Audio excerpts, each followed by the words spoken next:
एक दिन चीकू कौआ भोजन के तलाश में चारों बगल घूम रहा था। उस दिन सुबह से शाम हो जाता है लेकिन एक भी दाना नहीं मिला। खाली हाथ लौटकर अपने घर चला आता है। फिर चीकू कौआ भोजन के तलाश में चल देता है। कुछ दूर जाता है तो देखता है एक चिड़िया का बच्चा उस चिड़िया के बच्चे के पास आता है। अरे चिड़िया रानी, तुम इस सुनसान जंगल में अकेले क्या कर रही हो? अंकल, मैं क्या करूं, कहाँ जाऊं, मुझे कुछ समझ में नहीं आता है। चलो हमारे साथ, हम तुम्हारे घर छोड़ देते हैं। घर जाने से क्या फायदा, इस दुनिया में मेरा कोई नहीं है। वो चील आंटी आई और मेरे मम्मी को मारकर खा गई। वो बहुत हत्यारिन चील है, उसे थोड़ा सा भी तरस नहीं आया। इतना मासूम बच्चे को माँ को मारकर खा गई। और मुझे बोल गई, जा तुझे छोड़ देती हूँ, मैं छोटी बच्ची का मांस नहीं खाती। अब आप ही बतलाइए, मैं कहाँ जाऊँ, क्या करूँ?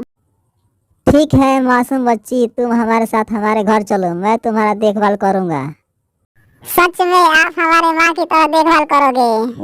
हाँ मेरी बच्ची, ऐसे तो हमारा भी इस दुनिया में कोई नहीं है। मैं तुम्हें पाल पोस कर बड़ा करूँगा अपने बेटी की तरह। चीकू कौआ सुंदरी चिड़िया को लेकर अपने घर चल देता है। चीकू कौआ सुंदरी चिड़िया को अपने घर लाता है। सुंदरी चिड़िया घर देखकर खुश हो जाती है। अंकल, ये आपका घर है, आप इसी घर में रहते हैं? हाँ बेटी, ये मेरा घर है, हम इसी घर में रहते हैं। आज से तू भी इसी घर में रहेगी। अरे वाह, आपका कितना सुंदर घर है और आप भी बहुत अच्छे हैं। इसी तरह चीकू कौवा और सुंदरी चिड़िया दोनों साथ में खुशीपूर्वक रहने लगता है। रानी चिड़िया के पति राज चिड़ा रहता है। राज चिड़ा का एक पुत्र गोलू चिड़ा रहता है। माँ, मुझे भूख लगी है, खाना दो। जाओ, पहले हाथ मुंह धोकर आओ, तब तुझे मैं सेव दूंगी जो तुम्हारे पिताजी बाजार से लाए हैं। रानी चिड़िया गोलू चिड़ा को एक सेव देती है। गोलू चिड़ा सेव खाने लगता है। अरे वाह, सेव तो बहुत मीठा है। माँ, एक और दो ना। नहीं, अभी तो छोटा है, पेट खराब हो जाएगा। एक दिन गोलू चिड़ा उड़ते हुए जंगल के रास्ते जा रहा था। गोलू चिड़ा के नजर सुंदरी चिड़िया पर पड़ता है और उसके पास आता है। अरे चिड़िया, इस सुनसान जंगल में अकेले क्या कर रही हो? वो क्या है कि मेरी माँ को याद आई, इसीलिए बैठकर सोचने लगी। क्या तुम्हारी माँ नहीं है? नहीं, मेरी माँ नहीं है, मेरी माँ को चील खा गई। तब तो तुम्हारे ऊपर चील बहुत अत्याचार किया है। मैं तुमसे दोस्ती करना चाहता हूँ, तुम मुझसे दोस्ती करोगी? क्या तुम चील जैसा गद्दारी नहीं करोगे ना? मैं चील जैसा गद्दार नहीं हूँ कि तुमसे गद्दारी करता रहूंगा। गोलू चिड़ा दोस्ती कर लेता है। सुंदरी चिड़िया उड़ते हुए अपने घर चली जाती है। दूसरे दिन गोलू चिड़ा उड़ते हुए सुंदरी चिड़िया के पास आता है। अरे सुंदरी चिड़िया, तुम यहाँ बैठी हो, मैं तुझे कब से ढूंढ रहा हूँ। बोलो, बात क्या है? सुंदरी चिड़िया, मैं तुमसे साफ साफ कह देता हूँ, मैं तुमसे प्रेम करता हूँ और शादी करना चाहता हूँ। इसके लिए मेरे अंकल से पूछना होगा, वो क्या कहते हैं, वही मेरा माता पिता और सब कुछ है।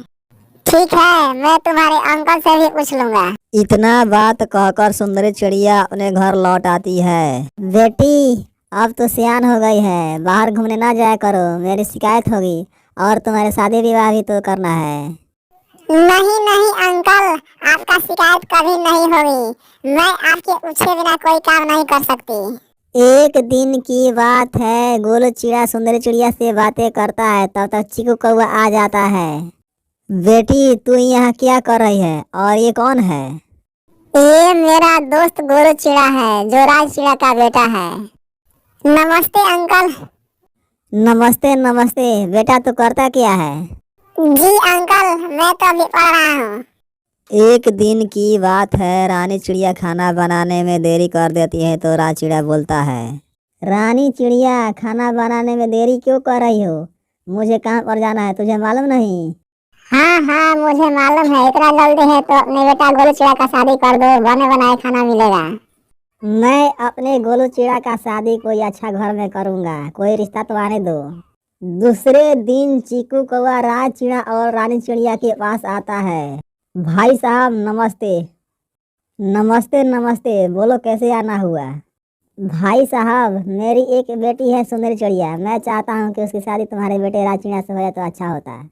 हाँ, ये रिश्ता मुझे मंजूर है। ए जी, पहले दाम दहे तो तय कर लीजिए, महंगाई का जमाना है। बोलो दहेज में क्या चाहिए? दहेज में एक मोटरसाइकिल, 1 लाख रुपया और एक चैन चाहिए। मैं इतना दहेज देने के लिए तैयार हूँ। ठीक है, ये रिश्ता मुझे मंजूर है। खरमास बाद शादी ब्याह कर दिया जाएगा। ठीक है भाई साहब, मैं अब चलता हूँ, नमस्ते। चीकू कौआ शादी तय करके अपने घर लौट आता है। आगे की कहानी देखिए नेक्स्ट पार्ट में।